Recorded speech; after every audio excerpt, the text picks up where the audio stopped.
Hi, welcome to lovely vlog YouTube channel. ஏற்காட்டில் 49வது கோடை விழா மற்றும் மலர் கண்காட்சி போட்டிருந்தாங்க. அதுக்காக தான் போயிருந்தோம். நாங்கள் வீட்டிலேருந்து கிளம்புனதே லேட்டாக தான் கிளம்புனோம். எங்களுக்கு வந்து ஏற்காடு போகணுன்னா ரொம்ப தூரம்தான். கிட்டத்தட்ட சொல்லப்போனால் எனக்கு 3 பஸ் மாறணும். அந்த மாதிரி தான் நாங்கள் வந்து பைக்கில் தான் போயிருந்தோம். என் தம்பி தான் என்னை கூட்டிகிட்டு போயிருந்தாங்க. நான், எங்கள் பாப்பா, என் தம்பி 3 பேருமே போயிருந்தோம்.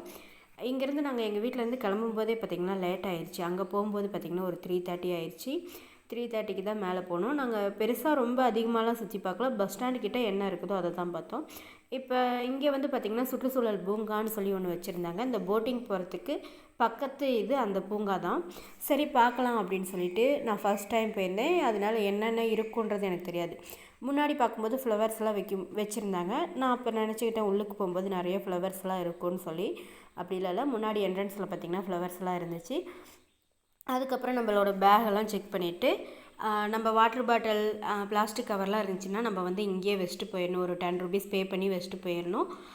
உங்களுக்கு வாட்டர் பாட்டிலில் தண்ணி இருந்துச்சுன்னா நீங்கள் 10 ருபீஸ் பே பண்ணி இங்கே வச்சுட்டு போயிட்டு ரிட்டன் வரும்போது நீங்கள் அவங்க கொடுத்த டோக்கனை கொடுத்தீங்கன்னா உங்களோட 10 ருபீஸ் வந்து உங்கள் கையிலேயே கொடுத்துருவாங்க. ஏன் அப்படின்னா அந்த பூங்காவில் வந்து நம்ம பிளாஸ்டிக் கவரோ இல்லை நம்ம தின்பண்டமோ எங்கேயும் போடக்கூடாது. அது வந்து நீட்டாக இருக்கணும்னு சொல்லியிருந்தாங்க. இந்த பூங்காக்குள்ளே போகும்போது பாருங்கள், இந்த போட்டிங்கோட லெஃப்ட் சைடு தான் இந்த பூங்கா வந்து இருக்குது. அந்த பூங்கா அந்த வாட்டரில் தான் வந்து ஸ்டெப்ஸ் எல்லாம் கொடுத்துருந்தாங்க போய் பார்க்குற மாதிரி. இங்கேருந்து பார்க்கும்போது பார்த்திங்கன்னா அந்த போட்டிங் போகிறது வந்து அவ்வளோ அழகாக தெரிஞ்சிச்சு. போட்டிங் தான் ஃபஸ்ட்டு போகலான்னு பிளான் பண்ணியிருந்தோம். அதுக்கு டைம் கிடைக்கல. ஏன்னா இங்கே வந்து எனக்கு 4:30 ஆயிடுச்சு. இது முடிஞ்சதுக்கப்புறம் அண்ணா பூங்காவில் போய் ஃப்ளவர் ஷோ பார்க்கணுன்றதுக்காகவே நான் வந்து போட்டிங் இல்லைனாலும் பரவாயில்ல, இன்னொரு நாள் பார்த்துக்கலாம், போட்டிங் எப்போதும் போகிறதான்ட்டு இங்கே இருக்கிறத மட்டும் பார்க்க போயிருந்தோம். இந்த சுற்றுச்சூழல் பூங்காவில் பார்த்திங்கன்னா பிள்ளைங்களுக்கு வந்து விளையாடுறதுக்கு தான் நிறைய இருக்குது. ஊஞ்சல்லேருந்து அதுக்கப்புறம் அந்த ரோப் ஏறுறது, இந்த மாதிரி ஏகப்பட்ட கேம்ஸ் பார்த்திங்கன்னா குழந்தைகளுக்காக இருந்துச்சு. சரி வாங்க, ஃபர்ஸ்ட் டைம் நம்ம என்னென்ன பார்க்கலாம் அப்படின்னு சொல்லிட்டு யோசிச்சுக்கிட்டே போக பார்த்திங்கன்னா இங்கே ஃபோட்டோ ஃப்ரேம் வந்து மாட்டி வச்சுருந்தாங்க. ஃபோட்டோ ஃப்ரேம் வந்து உடனே ஃபோட்டோ எடுத்து நம்மளுக்கு ஃப்ரேம் பண்ணி தராங்க. ஒவ்வொன்றுக்கும் ஒவ்வொரு ரேட் சொல்லியிருந்தாங்க. சின்னதெல்லாம் பார்த்திங்கன்னா 200லேருந்து ஸ்டார்ட் ஆகுது. பெருசெல்லாம் பார்த்திங்கன்னா 350, 400 அந்த மாதிரி ரேட்டில் ஸ்டார்ட் ஆகுது.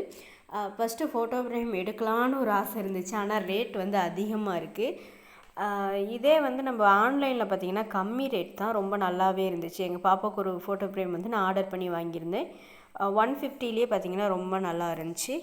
திரும்ப நம்மளுக்கு ஏற்காடு கிளைமேட் பார்த்திங்கன்னா ரொம்பவே ஜில்னு இருக்கும். அது வந்து எஸ்டேட் ஏரியான்றனால அதோட கூலிங்கெல்லாம் பார்த்திங்கன்னா ரொம்ப நல்லாயிருக்கும். லைட்டாக தான் வெயில் அடிச்சிட்டு இருந்துச்சு. வெயில் அடித்தாலுமே வந்து தெரியல. இந்த பூங்காவை வந்து நம்ம உள்ளுக்கு வரப்போ பார்த்திங்கன்னா போட்டிங் போகிறது வந்து அப்படியே தெரியும். அந்த ஏரிக்கு பேக் சைடு தான் இந்த பூங்கா. அந்த பக்கம் இருந்து ஏறி வந்தோம்னா முன்னாடி இருக்கிற மாதிரி இருக்கும். இந்த பக்கம் வந்து பேக் சைடு இருக்கிற மாதிரி இருக்கும். அதுக்கப்புறம் பார்த்திங்கன்னா ஃபோட்டோவெல்லாம் ஒவ்வொரு செடியில் அதுக்கப்புறம் பார்த்திங்கன்னா ஒவ்வொரு செடியில் நின்று ஃபோட்டோவெல்லாம் எடுத்துகிட்டு திரும்ப உள்ளுக்கு அடுத்து என்ன வரும்னு சொல்லி எதிர்பார்த்துக்கிட்டே போனோம். நான் என்ன நினச்சேன்னா அங்கே பூக்களை பறிக்காதீங்கன்னு சொல்லி எழுதியிருந்தாங்க. அப்போ நான் என்ன நினச்சேன், இங்கேயும் நிறைய பூவெல்லாம் வச்சுருப்பாங்க, அதனால தான் பூக்களை பறிக்காதீங்கன்னு சொல்லி எழுதியிருக்காங்கன்னு நினச்சேன். ஆனால் அதெல்லாம் இல்லை. அங்கே பாருங்கள், எக்கு மாதிரி ஒரு இது செஞ்சு வச்சுருக்காங்க பாருங்கள். அதில் குழந்தைகள்லாம் ஃபோட்டோவெல்லாம் எடுத்துகிட்டு இருந்தாங்க. இங்கே வந்து பெருசாக ஒன்றும் கிடையாது. இங்கே வந்து முன்னாடி என்ட்ரன்ஸில் பூவெல்லாம் வச்சுருக்காங்க. இந்த ஏரியை வந்து நம்ம இந்த இடத்துல நின்று பார்த்துக்கலாம். சின்ன சின்ன பொம்மை இந்த மாதிரி பாருங்கள், பச்சோந்தி முதல்ல இந்த மாதிரிலாம் பொம்மை, சிங்கம், பாம்பு எல்லாம் செஞ்சு வச்சு நம்மளை வந்து ஃபோட்டோ எடுக்கிறதுக்காக வச்சுருந்தாங்க. எங்கள் பொண்ணு அது மேலே உட்கார வச்சு ஒரு ஃபோட்டோ ஒன்று எடுத்தேன். இந்த ஸ்டெப்பில் ஏறி மேலே பார்த்தோம்னா இந்த பின்னாடி இருக்கிற அந்த ஏரி வந்து நம்மளுக்கு தெரியும். அதோட காற்று பார்த்திங்கன்னா ஜில்னு வரும். அதுக்கப்புறம் பார்த்திங்கன்னா குழந்தைகளுக்கு கேம்ஸ் தான் அதிகமாக இருந்துச்சு. சர்க்கிள் விளையாடுறது, ஊஞ்சல், சீசா, இந்த மாதிரி கேம்ஸ் தான் இருந்துச்சு. நாங்கள் வரும்போது பார்த்திங்கன்னா ரொம்பவே கூட்டம் அதிகமாக தான் இருந்துச்சு. அதனால் எங்கள் பொண்ணுக்கு வந்து ஊஞ்சல் விளையாடுறேன்னு சொல்லி கடைசி வரைக்கும் ஊஞ்சல் விளையாடுறதுக்கே முடியலை. ஏன்னா எங்களுக்கு வந்து கிடைக்கவே இல்லை. சரி பரவாயில்ல வா, நம்ம நெக்ஸ்ட் இடத்துக்கு போகணும், இங்கே டைம் ஆயிடுச்சின்னு சொல்லி கூட்டிகிட்டு வந்தாச்சு. எனக்கு வந்து ஏற்காடு இது ஃபர்ஸ்ட் டைம்ன்றனால இந்த பிளேஸ் எல்லாமே ரொம்ப பிடிச்சிருந்துச்சி. நீங்கள் வந்து ஏற்காடு போயிருக்கீங்களான்னு சொல்லி எனக்கு கமெண்ட் பாக்ஸில் கமெண்ட் பண்ணுங்கள்.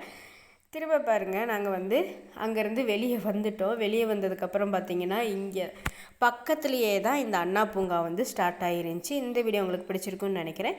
நெக்ஸ்ட் வீடியோவில் பார்க்கலாம். பாய்.